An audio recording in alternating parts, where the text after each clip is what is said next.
नमस्कार दोस्तों, कुमार कौशल क्लासेस में आपका स्वागत है। दोस्तों, हम यहाँ पर चर्चा करेंगे वार्षिक करंट अफेयर्स के, जिसमें हम एक साल के करंट अफेयर्स को कवर करेंगे। जैसे अगर आप जानते हैं तो आप इस समय तमाम एग्ज़ाम लगे हुए हैं। जैसे आप देखेंगे कि मध्य अगस्त में खंड शिक्षा अधिकारी अर्थात BEO का एग्ज़ाम प्रस्तावित है।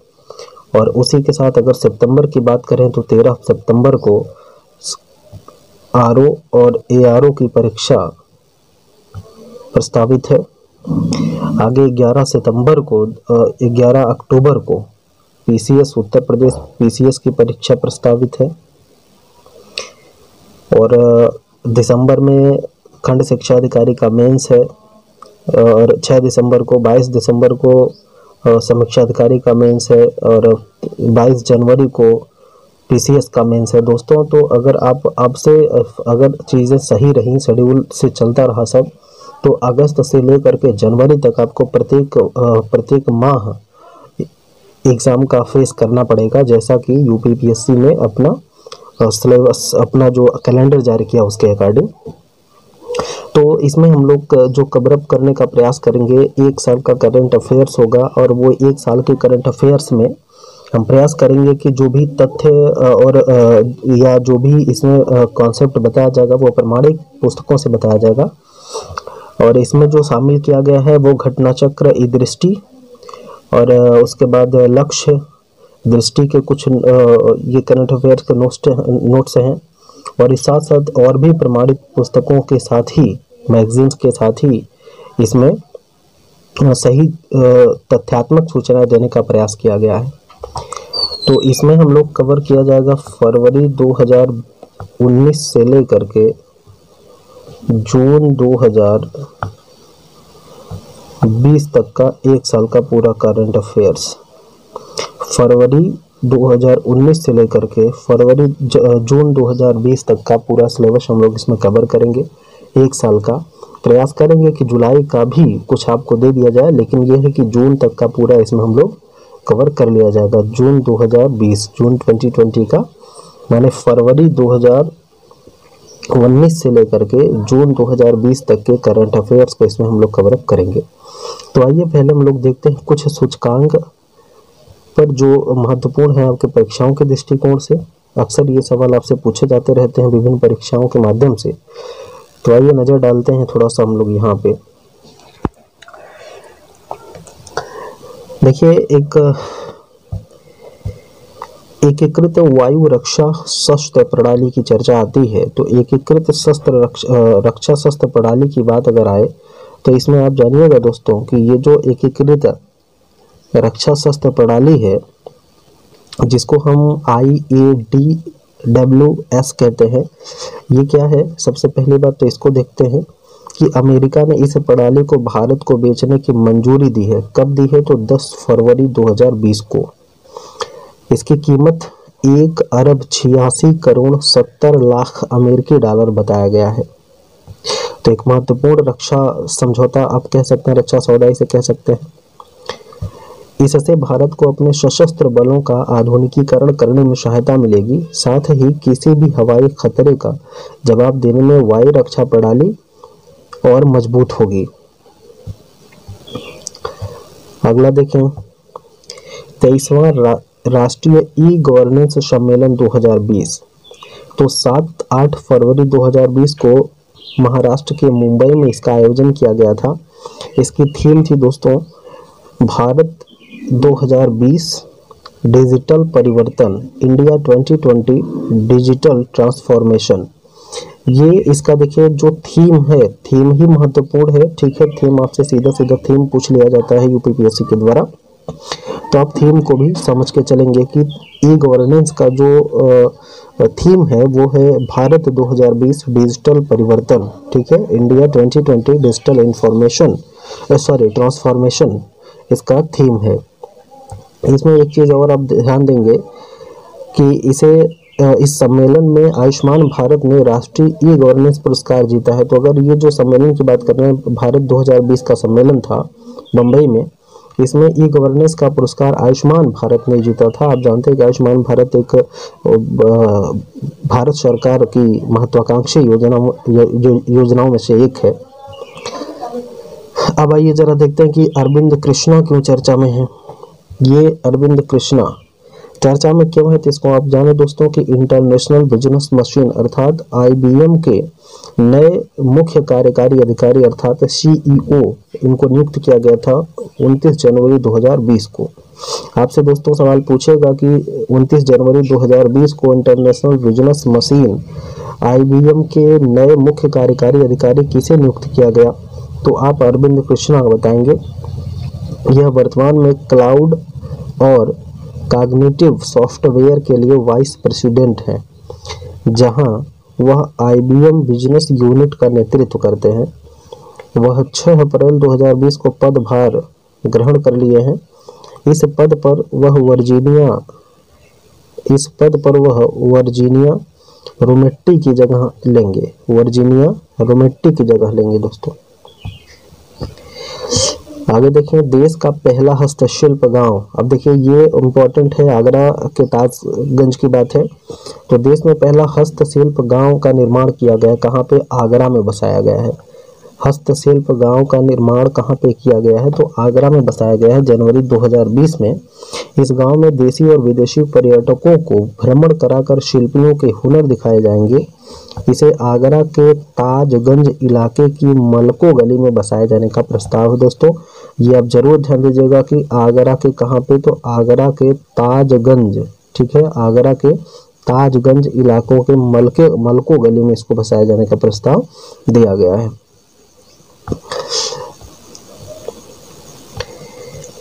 आइए बौद्धिक संपदा सूचकांक की बात कर लेते हैं, लेकिन उसके पहले आपको चलना पड़ेगा कुछ और। जैसे देखिए विश्व दलहन दिवस की अगर हम बात करें कि विश्व दलहन दिवस,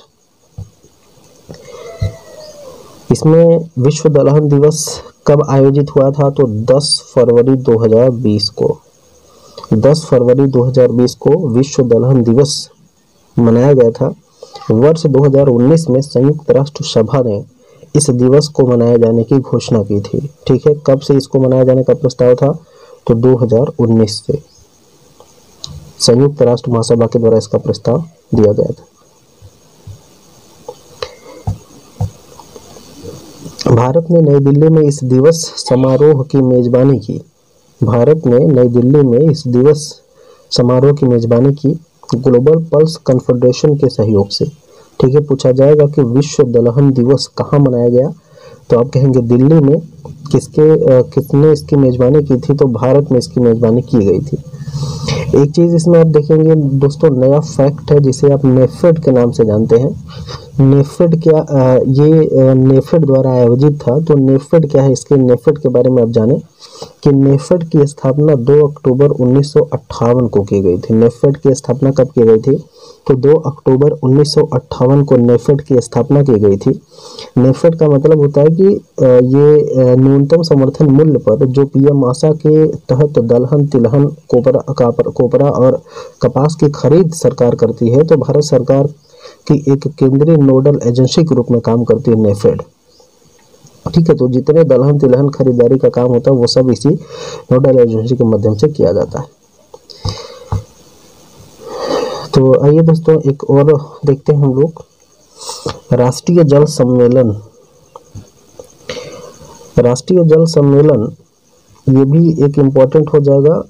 क्यों हो जाएगा, क्योंकि ये जल संरक्षण को लेकर के आप जानते हैं कि तमाम सरकारी प्रयास होते रहते हैं, तो इसलिए राष्ट्रीय जल सम्मेलन जो है ये महत्वपूर्ण हो जाएगा आपके लिए।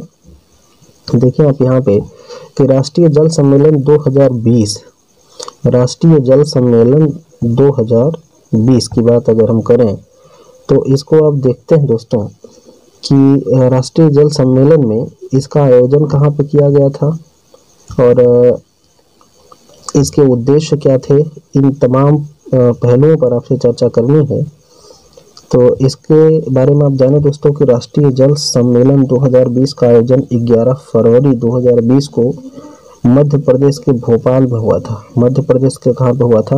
भोपाल में हुआ था। और इसका उद्देश्य क्या था, जरा सा इस पे भी आप समझ लीजिए कि इसका उद्देश्य था मध्य प्रदेश जल अधिकार अधिनियम के दिशा निर्देशों को अंतिम रूप देना। ठीक है, उद्देश्य भी इसका महत्वपूर्ण है। कब और कहाँ आयोजित किया गया था राष्ट्रीय जल सम्मेलन? तो यह भी आप जानिए कि 11 फरवरी 2020 को आयोजित हुआ था। कहाँ पे? भोपाल, मध्य प्रदेश में। एक चीज हम देखेंगे कि मध्य प्रदेश देश का पहला राज्य होगा जहां यह कानून लागू होगा। तो यह भी एक इम्पोर्टेंट बात हो जाएगी। मध्य प्रदेश देश का पहला राज्य है जहां पे जल कानून लागू होगा और मध्य प्रदेश सरकार द्वारा जल्द ही इस अधिनियम को लागू करने की घोषणा की गई है। मध्य प्रदेश में वो लागू हो रहा है। अगला हम देखें अगर तो बौद्धिक संपदा सूचकांक है। बौद्धिक संपदा सूचकांक 2020 बहुत ही इंपॉर्टेंट है दोस्तों। यह सूचकांक जो है देखिए 40 संकेतकों को 8 श्रेणियों में बांटा गया है और देशों द्वारा प्रत्येक श्रेणी में अर्जित अंकों के आधार पर मुख्य सूचकांक बनाया गया। इसमें कुल 93 देशों को शामिल किया गया, जिसमें 5 देशों ने सर्वोच्च स्थान प्राप्त किया और 5 अंतिम देशों के नाम हैं। तो सबसे ऊपर जो देश स्थान प्राप्त किए हैं, सबसे ज़्यादा जो अंक प्राप्त किए उन्हीं को आप 5 शीर्ष देश और उनके स्कोर के रूप में आप समझेंगे कि सबसे बौद्धिक संपदा सूचकांक में प्रथम स्थान पर यूएसए है, उसके बाद यूके, फ्रांस, जर्मनी, स्वीडन। फिर से मैं बोल दे रहा हूँ, बौद्धिक संपदा सूचकांक में सर्वोच्च स्थान पाने वाला जो देश था वो है यूएसए, सेकंड में UK, third France, fourth Germany, fifth Sweden. ये 5 देश हैं जिन्होंने क्रमशः प्रथम, द्वितीय, तृतीय, चतुर्थ और पंचम स्थान प्राप्त किया है बौद्धिक संपदा सूचकांक में। और इसमें अंतिम स्थान कुवैत कह सकते हैं, जो अंतिम 5 देश हैं। तो कुवैत की बात की गई है। हालांकि इसमें एकदम अंतिम की बात करें 93वें देश जो था वो था वेनेजुएला। वेनेजुएला एकदम लास्ट का देश है, 93वां देश है, 53वां देश है। उसके बाद 52 नंबर पे है अल्जीरिया, 51 पे पाकिस्तान, 50 पे नाइजीरिया और 49 पे कुवैत। ये महत्वपूर्ण है इसमें कि भारत की क्या स्थिति रही है। ठीक है, बौद्धिक संपदा सूचकांक में भारत की क्या स्थिति रही है दोस्तों, इसको आप जानें कि भारत की स्थिति 2020 में 40वां स्थान इसने प्राप्त किया था, जो 2019 में 36वां स्थान था इसका। तो 36, 4, 40, 4 पायदान का अंतर आपको दिखेगा यहाँ पे कि जो भारत की स्थिति रही कि वो 2020 में क्या स्थिति रही और 2019 में क्या स्थिति थी। तो 19 में 36 थी। ठीक है, 2019 में 36वां स्थान था बौद्धिक जो संपदा सूचकांक है, और 2020 में 40वां स्थान इसको प्राप्त हुआ। एक चीज यहाँ पे आप देखेंगे दोस्तों कि ऑक्सफोर्ड प्रतिवर्ष जो है वो हिंदी के एक वर्ड को वर्ड ऑफ द ईयर चुनता है। ठीक है, हिंदी की एक वर्ड को वर्ड ऑफ द ईयर चुनता है। तो 2019 में इसने वर्ड चुना था संविधान को। ऑक्सफोर्ड यूनिवर्सिटी की प्रेस के द्वारा संविधान शब्द को Hindi word of the year चुना गया संविधान को। कब चुना गया? तो 28 जनवरी 2020 को। अब बात आती है कि संविधान क्या है दोस्तों। तो संविधान किसी राष्ट्र या संस्था द्वारा निर्धारित किए गए वह लिखित नियम होते हैं जिसके आधार पर उस राष्ट्र या संस्था का सुचारू रूप से संचालन किया जा सके, उसे हम संविधान कहते हैं या उसी को हम कॉन्स्टिट्यूशन कहते हैं। 2018 में जो शब्द लिया गया था ऑक्सफोर्ड में, उसका नाम था नारी शक्ति।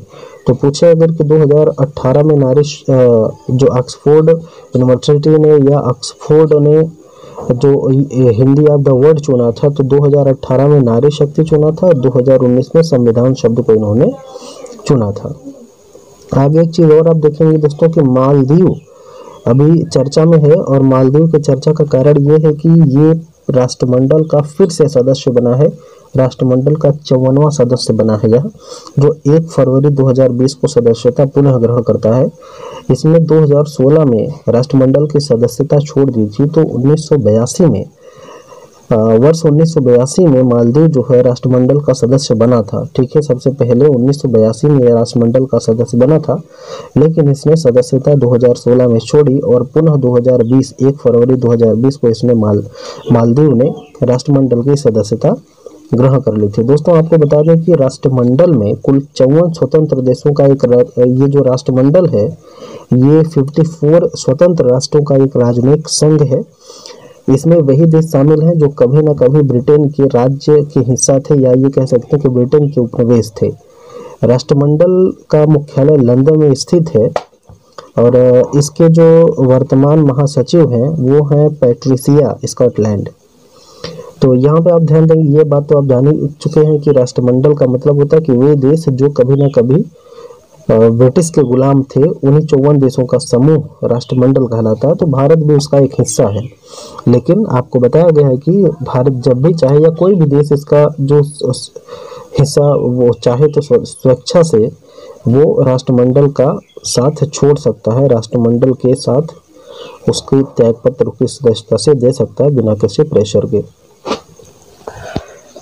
देखिए 25वां देवी शंकर अवस्थी स्मृति सम्मान पुरस्कार 2020 रांची के एक युवा लेखक और आलोचक थे राहुल सिंह, उनको दिया गया है। इनकी पुस्तक थी विचार और आलोचना।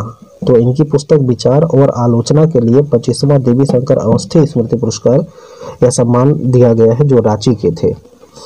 7वां Commonwealth parliamentary association India region conference 2020, इसका आयोजन कब हुआ था? तो ये 15 से 19 जनवरी 2020 को हुआ था लखनऊ में। अब आप ध्यान देंगे कि 7वें Commonwealth parliamentary association India region conference का आयोजन 15 से 19 जनवरी 2020 को लखनऊ के उत्तर प्रदेश में हुआ था। ये चीज़ आपको याद रखनी है। आगे देखें अगर हम, तो 12वां दक्षिण एशिया शिखर सम्मेलन, शिखर नहीं है एशिया सम्मेलन है, 12वां दक्षिण एशिया सम्मेलन 2020, इसका आयोजन 28 से 29 जनवरी 2020 को नई दिल्ली में हुआ था।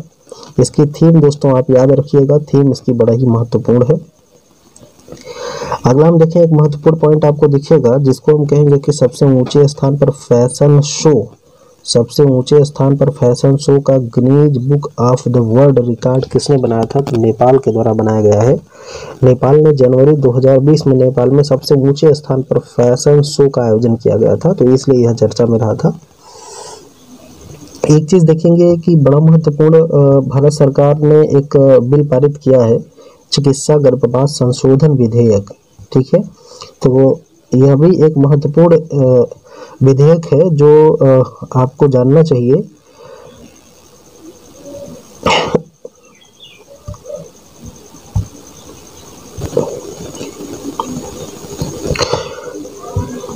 चिकित्सा गर्भपात संशोधन विधेयक 2020 केंद्रीय मंत्रिमंडल द्वारा 29 जनवरी 2020 को मंजूर कर लिया गया।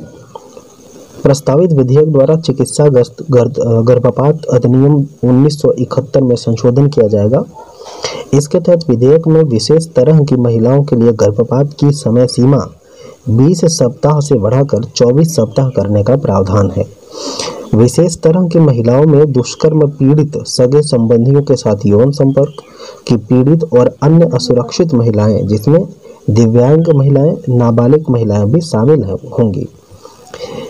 गर्भावस्था के 20 सप्ताह तक गर्भपात कराने के लिए एक चिकित्सक की राय लेने की जरूरत का प्रस्ताव और गर्भावस्था के 20 से 25 सप्ताह 20 से 24 सप्ताह तक गर्भपात कराने के लिए 2 चिकित्सकों की सलाह लेना जरूरी कर दिया गया है।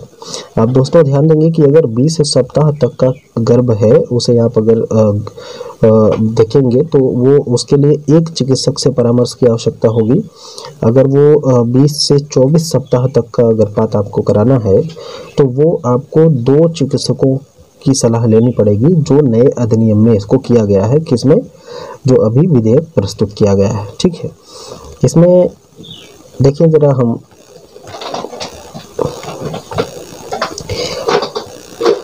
एक पुरस्कार इसमें है लेप्रोसी के लिए, अंतर्राष्ट्रीय गांधी पुरस्कार।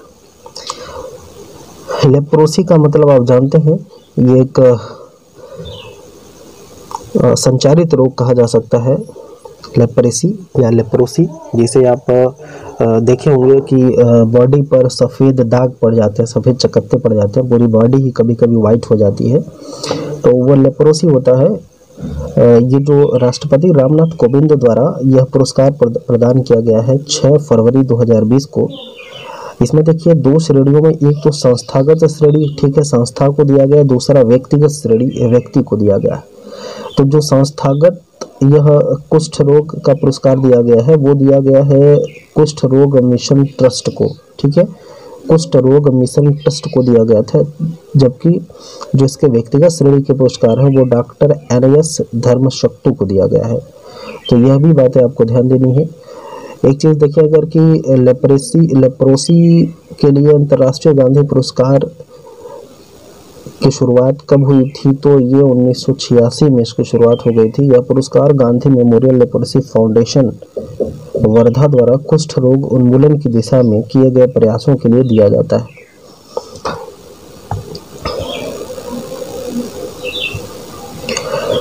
समुद्री सुरक्षा सहयोग पर चौथा पूर्वी एशिया शिखर सम्मेलन 2020 कब आयोजन किया गया था, तो 6 से 7 फरवरी 2020 को। कहाँ पे, तो तमिलनाडु के चेन्नई में। किसके द्वारा, किसने आयोजित किया था, समुद्री सुरक्षा सहयोग चौथा पूर्वी एशिया शिखर सम्मेलन। तो ये विदेश मंत्रालय भारत सरकार द्वारा ऑस्ट्रेलिया और इंडोनेशिया के सरकारों के सहयोग से, मतलब इसमें ऑस्ट्रेलिया और इंडोनेशिया के सरकार का सहयोग था, जिसे आयोजित किया गया था भारत सरकार के विदेश मंत्रालय के द्वारा। तो ये बातें आपको ध्यान रखनी है कि समुद्री सुरक्षा सहयोग पर चौथा पूर्वी एशिया शिखर सम्मेलन 2020 का आयोजन तमिलनाडु के चेन्नई में 6 से 7 फरवरी 2020 को हुआ था, जिसका आयोजन भारत के विदेश मंत्रालय ने ऑस्ट्रेलिया और इंडोनेशिया की सरकारों के सहयोग से किया था। नेक्स्ट, वित्तीय साक्षरता सप्ताह तो कब मनाया गया।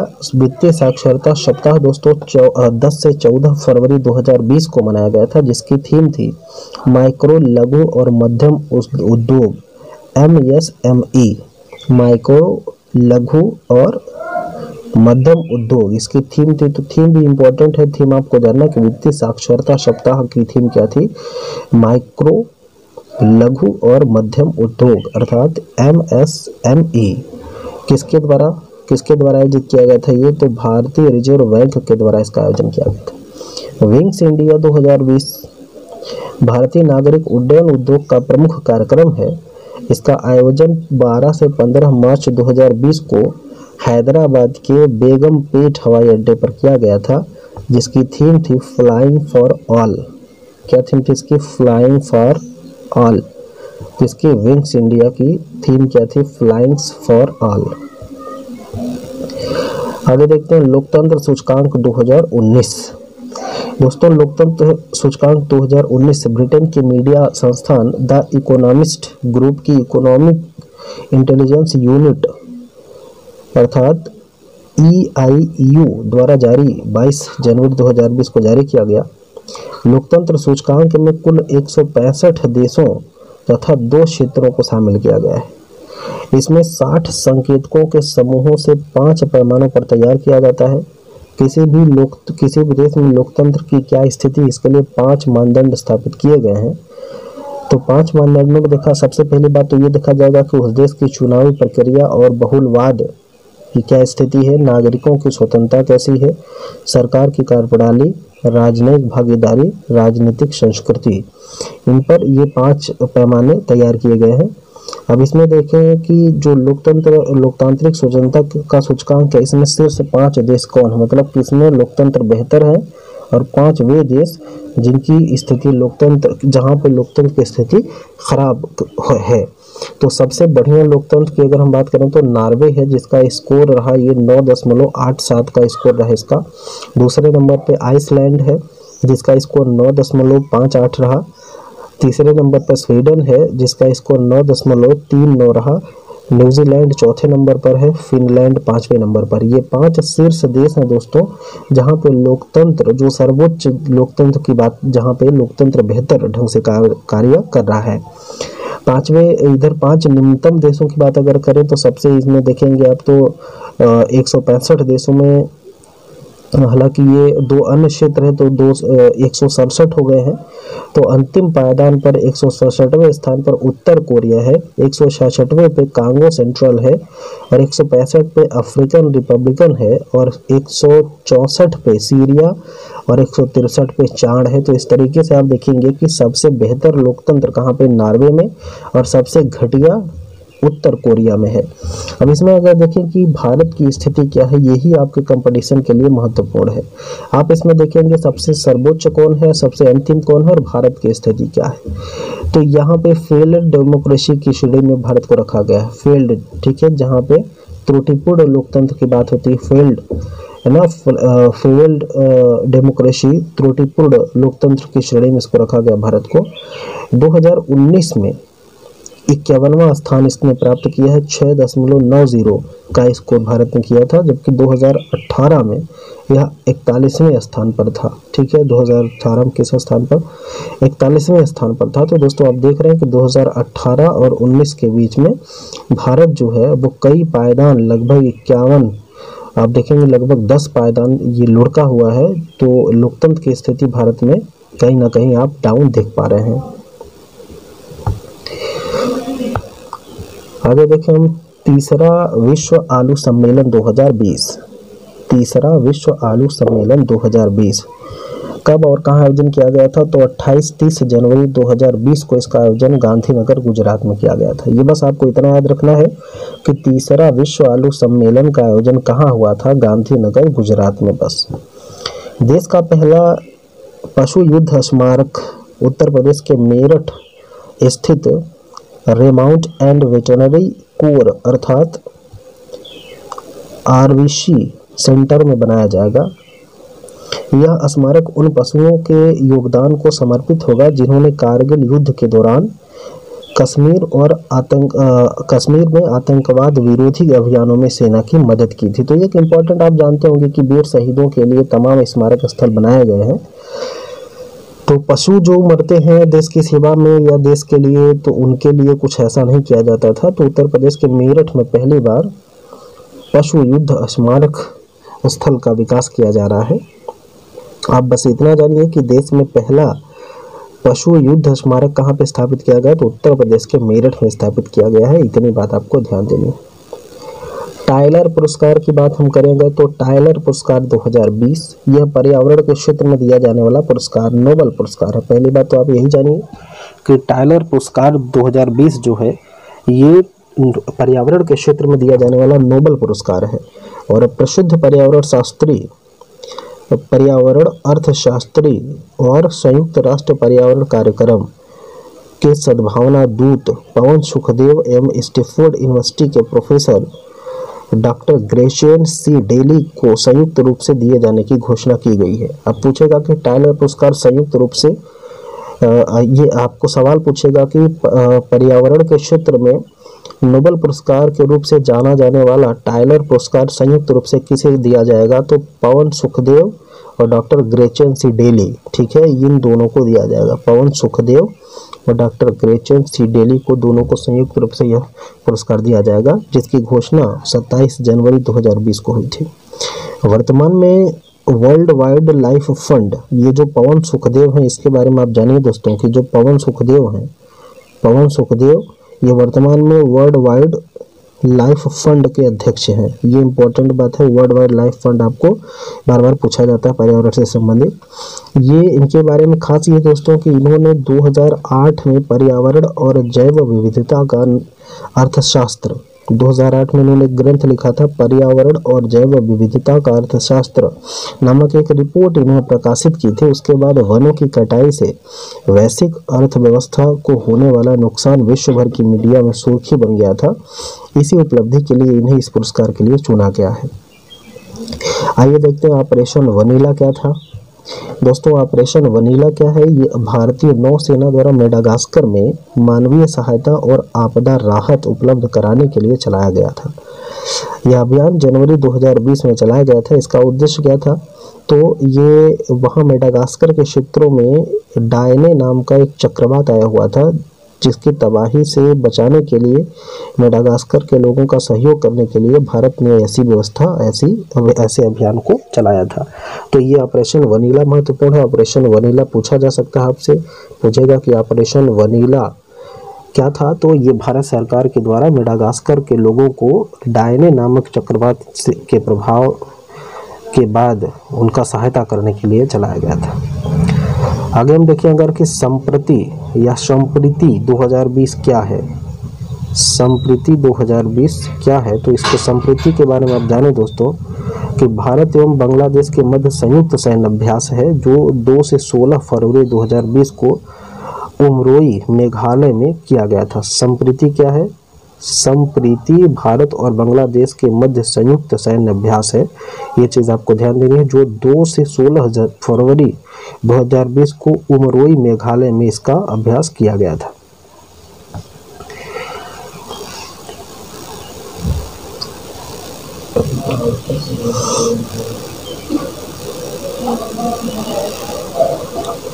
नेक्स्ट देखते हैं, बीमाकृत बैंकों में जमाकर्ताओं के लिए बीमा कवरेज बढ़ा।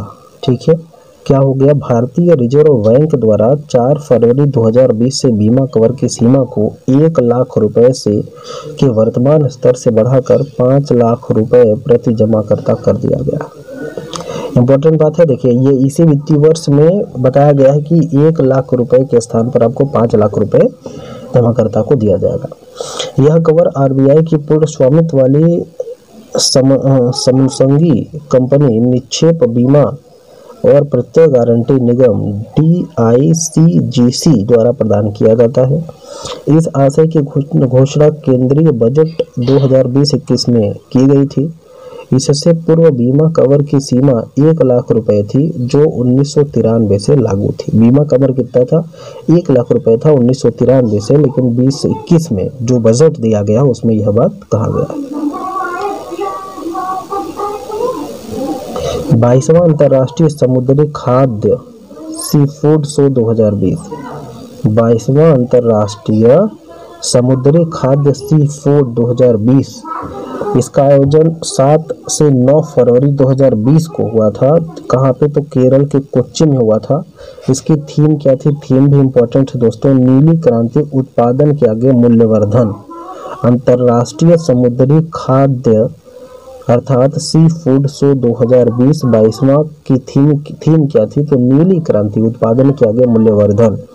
इसका आयोजन समुद्री उत्पाद निर्यात विकास प्राधिकरण द्वारा भारतीय समुद्री खाद्य निर्यातक एसोसिएशन के सहयोग से आयोजित किया जाता है। निर्वाचनों के 70 गौरवशाली वर्ष और 10वें राष्ट्रीय मतदाता दिवस। आप दोस्तों जानते हैं कि 10वां राष्ट्रीय मतदाता दिवस 25 जनवरी 2020 को महोत्सव के रूप में बनाया गया। इसके बारे में कुछ महत्वपूर्ण फैक्ट हैं जो आपको जानना चाहिए कि 25 जनवरी 1950 को भारत निर्वाचन आयोग की स्थापना की गई थी। 25 जनवरी 2020 को भारत निर्वाचन आयोग की स्थापना की गई थी, इसीलिए 25 जनवरी 2020 को 10वें राष्ट्रीय मतदाता दिवस के रूप में इसको मनाया गया। इसमें कुछ और महत्वपूर्ण है, देखिए जो साल दर साल इसके बारे में बताया गया है कि 1950 में निर्वाचन आयोग की स्थापना हुई, जबकि 51 और 52 में पहले आम चुनाव का संचालन किया गया। पहला आम चुनाव कब हुआ था भारत में? तो 51 और 52 में। 1968 में दोस्तों देखें तो प्रतीक आदेश का परिवर्तन हुआ, जबकि 1996 में प्रचार समाप्ति अर्थात लाइसेंस अवधि के दौरान राजनैतिक प्रचार पर प्रतिबंध लगाया गया। 2000 ईस्वी में ईवीएम का सर्वव्यापी उपयोग किया गया। तो ये फैक्ट आपको याद रखना है कि ईवीएम का एक शुरुआत जो भारत में सर्वव्यापी उपयोग दिखाई देता है वो 2000 से दिखाई देता है। 2010 में आप देखेंगे तो स्वीप की शुरुआत हो जाती है, स्वीप की शुरुआत हो जाती है 2010 में। 2011 में पहला राष्ट्रीय मतदाता दिवस मनाया गया था। ये इम्पोर्टेंट बात है कि पहला राष्ट्रीय मतदाता दिवस कब मनाया गया था? तो 2011 में मनाया गया था, और 2020 में आपने देखा अभी कि 10वां मनाया जा रहा है। ठीक है। 2021 में 10वां मनाया गया। तो 11 में पहला राष्ट्रीय मतदाता दिवस मनाया गया था। 2013 में अगर बात करें तो 2013 में अभ्यर्थियों द्वारा शपथ पत्र दायर करने एवं नोटा विकल्प की शुरुआत हुई थी। 2015 में अगर हम देखें 2015 में राष्ट्रीय मतदाता सेवा पोर्टल अर्थात NVSP का शुभारंभ किया गया था। अब ये चीज़ नोटा आपको देखना है दोस्तों कि नोटा की शुरुआत कब हो रही, तो 2013 में हो रही है।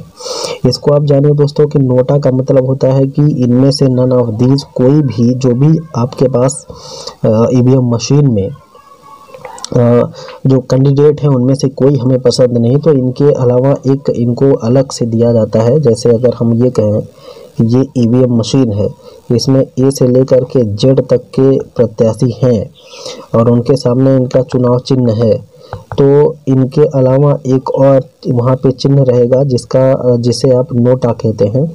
अगर आपको इनमें से कोई भी प्रत्याशी पसंद नहीं है तो आप नोटा के बटन को क्लिक कर सकते हैं, ठीक है। इनमें से कोई पसंद नहीं, उसकी भी काउंटिंग होती है। 2017 में देखें तो प्रत्येक मतदान केंद्र पर वीवीपैट के उपयोग की शुरुआत हो गई थी और 2018 में निर्वाचक साक्षरता क्लब अर्थात ELC का शुभारंभ हुआ। अभ्यर्थियों द्वारा आपराधिक प्रवृत्ति के प्रचार की शुरुआत यहीं से आप कह सकते हैं। और 2019 में 67.4% मतदाताओं का रिकॉर्ड भागीदारी रहा। लैंगिक स्तर घटकर 0.1% रह गया। दिव्यांगजनों तथा वरिष्ठ नागरिकों को विशेष सुविधाएं प्रदान की गई। तो ये कुछ महत्वपूर्ण फैक्ट थे दोस्तों आपके, जो 70वां गौरवशाली निर्वाचन वर्ष मनाया गया और साथ ही साथ 10वां राष्ट्रीय मतदाता दिवस 25 जनवरी को मनाया गया, ठीक है। इसकी आगे देखें एक चीज़ और यहाँ पे आपको एक फैक्ट जानना चाहिए, वो ये है कि NVD 2020 के लिए थीम क्या है। इसकी थीम है दोस्तों मजबूत लोकतंत्र के लिए चुनावी साक्षरता। मजबूत लोकतंत्र के लिए क्या, चुनावी साक्षरता, ये इसकी थीम है NVD की। NIC टेक कॉन्क्लेव 2020, ये 20-21 जनवरी 2020 को नई दिल्ली में आयोजित किया गया था, जिसकी थीम थी technologies for nextgen governance. Technologies for nextgen governance, ये NIC टेक कॉन्क्लेव 2020 का थीम था, जिसका आयोजन दिल्ली में किया गया था। तो दोस्तों एक चीज़ आप देखें यहाँ पे, सागरमाथा संवाद 2020। आप जानते हैं कि सागरमाथा नेपाल में एक चोटी है पहाड़ की। तो सागरमाथा संवाद का आयोजन नेपाल के काठमांडू में 2 से 4 अप्रैल 2020 को हुआ था। इसकी थीम थी जलवायु परिवर्तन, पर्वत एवं मानवता का भविष्य। ये थीम किसकी थी, तो दोस्तों ये थीम थी सागरमाथा में आयोजित, जो नेपाल के काठमांडू में आयोजित था सागरमाथा।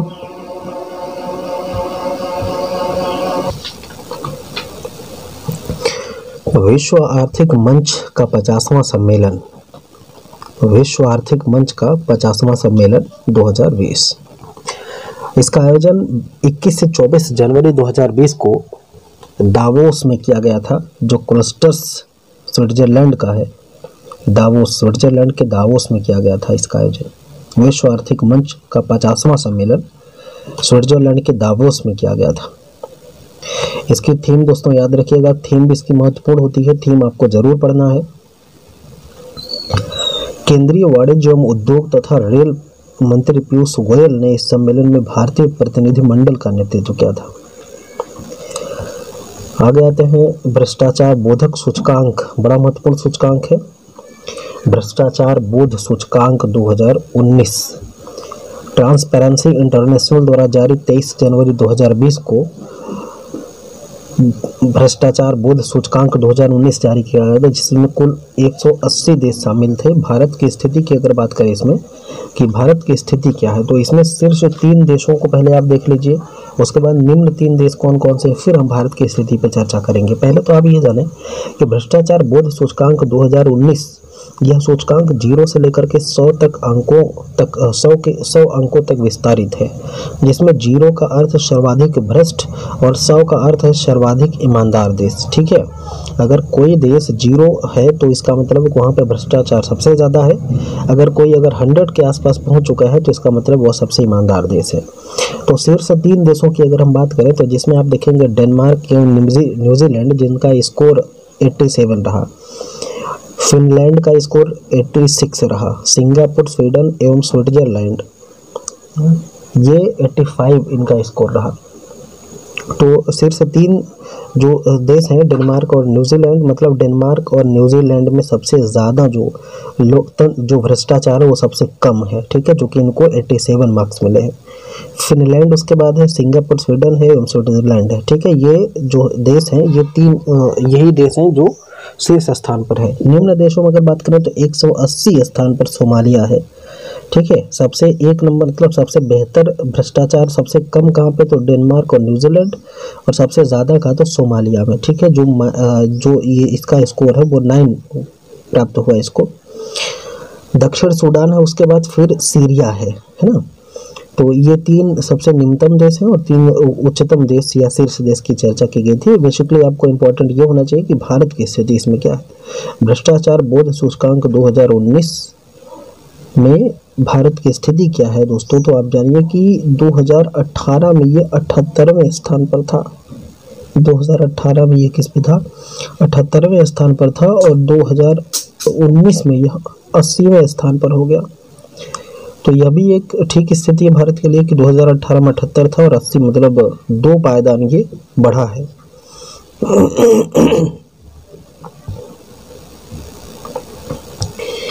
आगे देखें हम लोग तो 34वां सूरज कुंड अंतर्राष्ट्रीय क्राफ्ट मेला 2020, 34वां सूरज कुंड अंतर्राष्ट्रीय क्राफ्ट मेला 2020 1 से 16 फरवरी 2020 में इसका आयोजन हुआ था फरीदाबाद, हरियाणा में, हरियाणा के फरीदाबाद में। इसमें जो भागीदार देश था उसका नाम था उज्बेकिस्तान, और इसकी थीम थी, जो थीम राज्य इसको, जिसे थीम राज्य इसका था हिमाचल प्रदेश। थीम राज्य इसका क्या था, हिमाचल प्रदेश। तो इसमें सूरज कुंड अंतर्राष्ट्रीय क्राफ्ट मेला 2020 का आयोजन कहाँ पे हुआ था, तो हरियाणा के फरीदाबाद में हुआ था। कब, 1 से 16 फरवरी 2020 को। कौन सा देश इसमें भागीदारी किया था, तो उज्बेकिस्तान इसमें भागीदार था, और थीम राज्य जो था वो था हिमाचल प्रदेश। आगे देखें अगर कि विश्व आर्थिक स्थिति और संभावना रिपोर्ट 2020 क्या कहती है, तो विश्व आर्थिक स्थिति और संभावना रिपोर्ट जो आपसे कहती है 2020 की, उसके बारे में आप जानिए दोस्तों कि United Nations department of economic and social affairs economic analysis द्वारा 16 जनवरी 2020 को यह रिपोर्ट जारी की गई। इसके अनुसार वैश्विक विकास दर की अगर हम बात करें तो 2018 में वैश्विक विकास दर 3.0% रही। कितना, 3.0% रही। 2019 में 2.3% अनुमानित की गई थी। और आगे देखें अगर तो 2020 में 2.5% और 2021 में 2.7% रहने का अनुमान लगाया गया है। भारतीय अर्थव्यवस्था की विकास दर की अगर हम बात करें कि भारतीय अर्थव्यवस्था की विकास दर 2019 में 5.7% रहने का अनुमान बताया गया था। 2020 में इसे 6.6% रहने का, और 2021 में 6.3% रहने का अनुमान लगाया गया था। हालांकि आगे इसमें अभी परिवर्तन होगा, क्योंकि आप देख रहे हैं कोरोना महामारी जो है ये एक खतरनाक रूप धरती जा रही है, तो इसलिए वैश्विक विकास जो आर्थिक विकास दर है उसमें गिरावट तय मानी जा रही है। विश्व सतत विकास शिखर सम्मेलन 2020 का आयोजन 29-30 जनवरी 2020 को नई दिल्ली में हुआ था। Toward 2030 goals making the decade count इसकी थीम थी दोस्तों, तो थीम भी इसकी इम्पोर्टेंट है। इसका आयोजन the energy and resources institute माने टेरी के द्वारा किया गया था। विश्व सतत विकास शिखर सम्मेलन का आयोजन किसने किया था? टेरी ने किया था। ठीक है, इसकी थीम आपको जरूर याद रखनी है। कहाँ पे हुआ था? दिल्ली में हुआ था। तरनजीत सिंह संधू भारतीय विदेश सेवा के वरिष्ठ अधिकारी हैं। इनके चर्चा में क्यों है ये? केंद्र सरकार द्वारा अमेरिका में भारत के नए राजदूत नियुक्त किए गए। कब? 28 जनवरी 2020 को। इस पद पर उन्होंने हर्षवर्धन श्रृंगला का स्थान लिया है। किसका स्थान लिया? हर्षवर्धन श्रृंगला का स्थान लिया।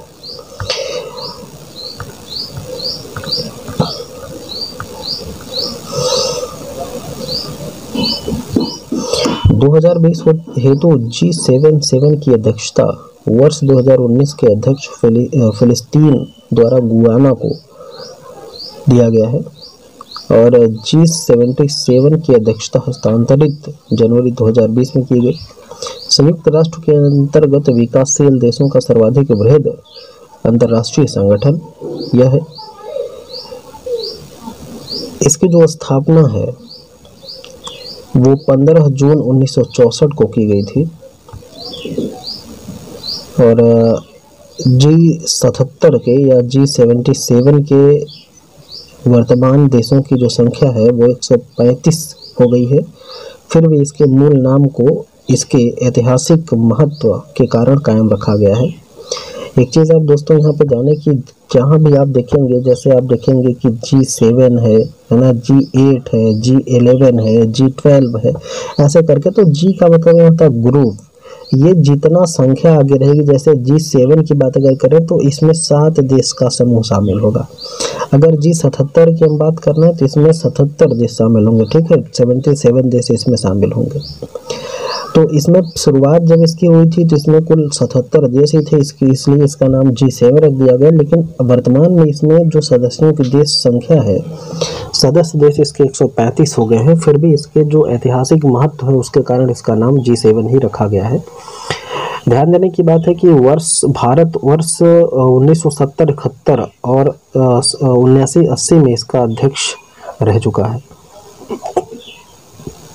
केंद्र सरकार द्वारा नई रामसर साइट घोषित, ये भी इम्पोर्टेंट है। रामसर साइट, ठीक है, कब घोषित किया गया? तो 28 जनवरी 2020 को। देश की 10 और अति महत्वपूर्ण झीलों वेटलैंड को रामसर साइट घोषित किया गया है। इसमें उत्तर प्रदेश की 6, पंजाब की 3 और महाराष्ट्र की 1 झील शामिल है। ये देखिए उत्तर प्रदेश स्पेशल से भी इम्पोर्टेंट बन जाता है कि रामसर इकाई जैसे जो भी आपके पास झीलें हैं, महत्वपूर्ण झीलों में कितने 10 और जोड़ दिए गए हैं। तो इसमें तो 6 केवल उत्तर प्रदेश से हैं। 6 कहाँ से हैं? 6 केवल उत्तर प्रदेश से हैं और पंजाब की 3 झीलों को और महाराष्ट्र की 1 झील को शामिल किया गया है। देखेंगे कि उत्तर प्रदेश के उन्नाव जिले की नवाबगंज झील, उत्तर प्रदेश में उन्नाव जिले में नवाबगंज झील है। नवाबगंज झील इटावा जिले की सरसई नवाब, गोंडा जिले की पार्वती अगरा और मैनपुरी की समन, हरदोई जिले की सांडी और रायबरेली की समसपुर झील शामिल कर लिया गया है। तो उत्तर प्रदेश की यही 6 झीलें हैं जिनको नई रामसर परियोजना में शामिल किया गया है। पंजाब में देखेंगे, पंजाब से 3 शामिल किया गया। कौन कौन से? तो केशोपुर मियानी नांगल ब्यास संरक्षण रिजर्व झील और महाराष्ट्र की नंदूर मदमेश्वर झील इस श्रेणी में शामिल किया गया है। इसके साथ ही देश में अब रामसर श्रेणी की कुल 37 झीलें हो गई हैं। आप ध्यान दीजिएगा कि रामसर श्रेणी की कुल कितनी झीलें हो गई हैं, तो अब 37 झीलें हो गई हैं। 37 मतलब 37। अगर पूछे आपसे कि रामसर श्रेणी में भारत में कुल कितनी झीलें शामिल हैं, तो 37 झीलें शामिल हैं। अब जरा सा आप चर्चा कर लीजिए कि क्या है रामसर श्रेणी। ये रामसर श्रेणी क्या है, इसके बारे में आप जाने कि ये जो रामसर है दोस्तों, ईरान का एक शहर है रामसर। यहाँ पर 1971 में वेटलैंड अर्थात झीलों को बचाने का एक बड़ा सम्मेलन हुआ था। है ना। झीलों को बचाने के लिए ईरान के रामसर नामक शहर में 1971 में एक सम्मेलन किया गया था। कई देशों ने इस सम्मेलन में झीलों को बचाने का संकल्प लिया था। तब से जिन झीलों को संरक्षित श्रेणी में रखा जाता है उन्हें रामसर श्रेणी का नाम दिया जाता है। ध्यान देने की बात है कि प्रतिवर्ष 2 फरवरी को विश्व आर्द्रभूमि माने वेटलैंड दिवस के रूप में मनाया जाता है। अभी हाल ही में आप देखे होंगे कि 2 फरवरी को इसका खूब धूमधाम से विश्व आर्द्रभूमि या वेटलैंड दिवस के रूप में मनाया गया था। तो बहुत ही इम्पोर्टेंट है, जो आपके झीलों के संरक्षण से संबंधित है। अगर आपसे पूछे कि रामसर क्या था, तो रामसर वास्तव में झीलों से संबंधित एक सम्मेलन था जो ईरान के रामसर शहर में हुआ था। आइए हम लोग देख लेते हैं कि ऑस्कर पुरस्कार, चूंकि ऑस्कर पुरस्कार हालांकि महत्वपूर्ण है ही आपके लिए, तो किस नंबर का ऑस्कर पुरस्कार हुआ था, तो 52वां ऑस्कर पुरस्कार हुआ था। 52वां ऑस्कर पुरस्कार का आयोजन किया गया था।